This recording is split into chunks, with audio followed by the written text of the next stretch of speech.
Hello everyone, welcome to Code for Placement. In today's video we will see what is a palindrome number and also we will check whether the given number is a palindrome number or not. We will write a function to check whether the given number is a palindrome number or not. So here in this question it is very simple. We will be given a string, we will be given a numbers, sorry, integer value. It could be a long integer or it could be a short integer. It will be an integer value, and with that integer value we have to pass a boolean that is basically if that particular my number is in palindromic number, I will be giving true. If it is not a palindromic number, I will be giving false. And also I will tell you about these two examples after this. So first of all, let's understand what is a palindromic number. Just now we have seen if it is 1, 2, uh, or it could be of any other things also. 1, 2, 3, 4, 5, 4, 3, 2, 1. So basically, if I'm going from forward or if I'm going from backward, this number is exactly going to be same, right? So this number is exactly going to be same. So these numbers are called as a palindromic number.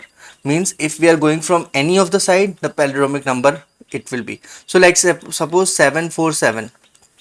Is it a palindromic number? Yes. If I am going to reverse this number, I will be getting 747. And what about 625?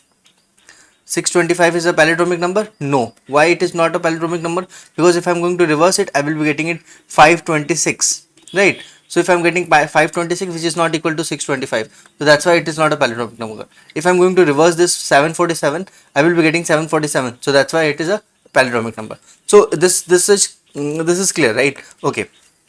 Now let's move to like how we are going to do this. So first thing is this: if I will be having my negative number in like it, if it is a number, if it is negative, again if I'm going to reverse this number, that will be giving me a positive, so it will be not be a palindromic number, so I will be returning as false. Also we have to read it from right to left, therefore it will be again not a palindromic number. 10, which I will be getting as 0, right? 0 1, so it is not a palindromic number. So this is all we have for palindromic number. Let's quickly do this code and run our remaining cases.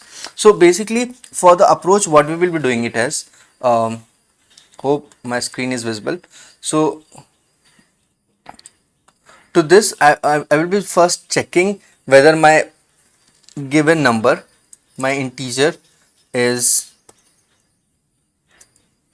negative or not. If it is a negative or less than 0, I will be just returning as false. If it is negative, I will be returning as false. If it is negative, means it will come with a negative sign, so that's why it is a negative, so I will be returning immediately as a false.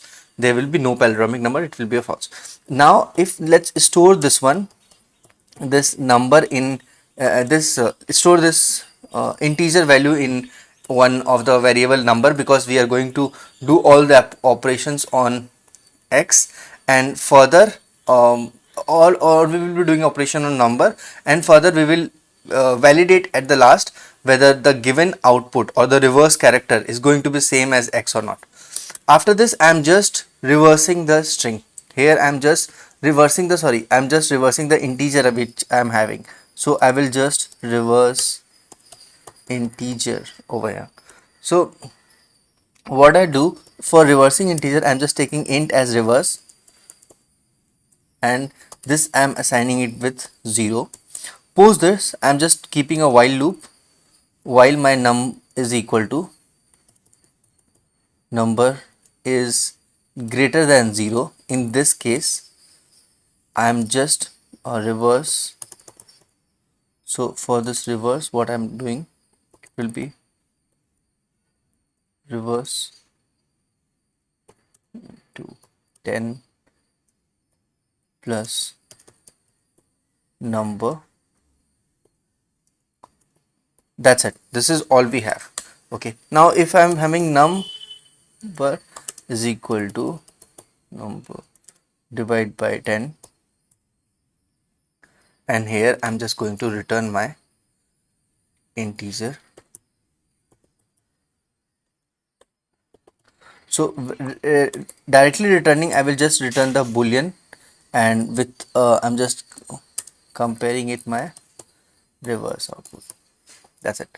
So here, if my reverse is going to be the same number, it will give me true. If it is not, it will give me false. Let's run this code and see.